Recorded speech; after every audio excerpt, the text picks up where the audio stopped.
В России пройдет эксперимент по переводу студенческих билетов и зачеток в электронный формат. Эксперимент проведут с 25 апреля нынешнего года по 31 декабря 2025 года. Пилотный проект пройдет на добровольной основе. Он коснется студентов колледжей и вузов, ординаторов и аспирантов. Документы, подтверждающие их обучение, переведут в электронный вид. После этого они появятся в личном кабинете на портале госуслуг и в мобильном приложении в виде QR-кода. Такую версию документов можно будет использовать для покупки льготных билетов на железнодорожный и другой общественный транспорт, театры, музеи, кино и концертные залы. Кроме того, обучающиеся смогут проходить по ним в учебные заведения.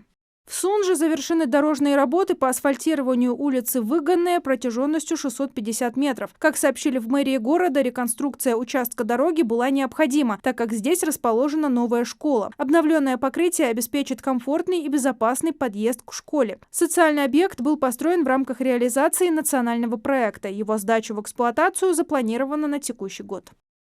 Роспотребнадзор открыл всероссийскую горячую линию по вопросам вакцинопрофилактики. Специалисты ведомства ответят на вопросы о вакцинации и об инфекциях, от которых можно защититься с помощью прививки, а также россиянам расскажут о том, что такое национальный календарь профилактических прививок и в каких случаях проводится иммунизация по эпидемическим показаниям, уточнили в Роспотребнадзоре. Контактные телефоны региональных горячих линий и информация о режиме работы доступны на сайтах управлений Роспотребнадзора. Сегодня в России началась единая неделя иммунизации. В Ингушетии она пройдет с 24 по 30 апреля. В Ингушетии состоялся финал регионального этапа Всероссийского интеллектуального турнира «Знание-игра» в формате «Что, где, когда». Чемпионат организован Российским обществом знания. В турнире состязались 10 команд школьников, им необходимо было продемонстрировать свои знания, а также проявить смекалку и навыки командной работы. По итогам состязаний первое место завоевала команда лицея номер 1 города Назрани. Второе место – учащиеся средней общеобразовательной школы номер 5 города Малгобека. Третье место завоевала команда средней общеобразовательной школы номер 4 сельского поселения Нестеровское.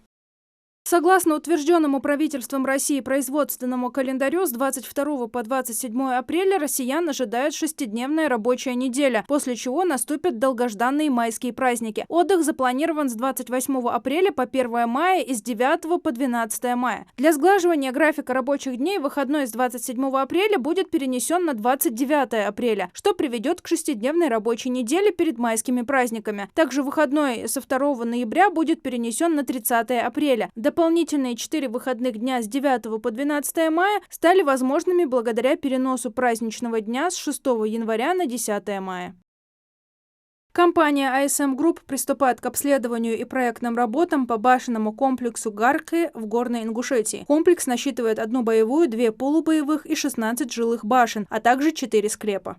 В Горной Ингушетии построят экстрим-парк. Он появится на территории всесезонного курорта Арамхи. Начало строительства запланировано на 2025 год, сообщил директор курорта Магомед Евлоев. Экстрим-парк будет включать в себя веревочный парк, разделенный на 3 зоны сложности для разных возрастных категорий, 2 трассы памп-трека для велосипедистов-экстремалов и зиплайн длиной 1 километр. Кроме того, на территории парка будут созданы скалодром, зона для бейсджамперов и родельбан длиной 3 километра. В текущем году для получения страховой пенсии потребуется минимум 15 лет стажа и от 28,2 пенсионного коэффициента. В 2025 году минимум по баллам вырастет до 30, рассказал декан факультета права Высшей школы экономики Вадим Виноградов. Он напомнил, что число пенсионных коэффициентов зависит от начисленных за период работы взносов в систему обязательного пенсионного страхования и длительности трудового стажа. За каждый полностью отработанный год начисляют максимум 10 пенсионных баллов. 1 балл в этом году стоит 133 рубля 5 копеек. Таким образом, если гражданин выходит на пенсию в 2024 году с минимальным количеством пенсионных баллов, то его пенсия составит 11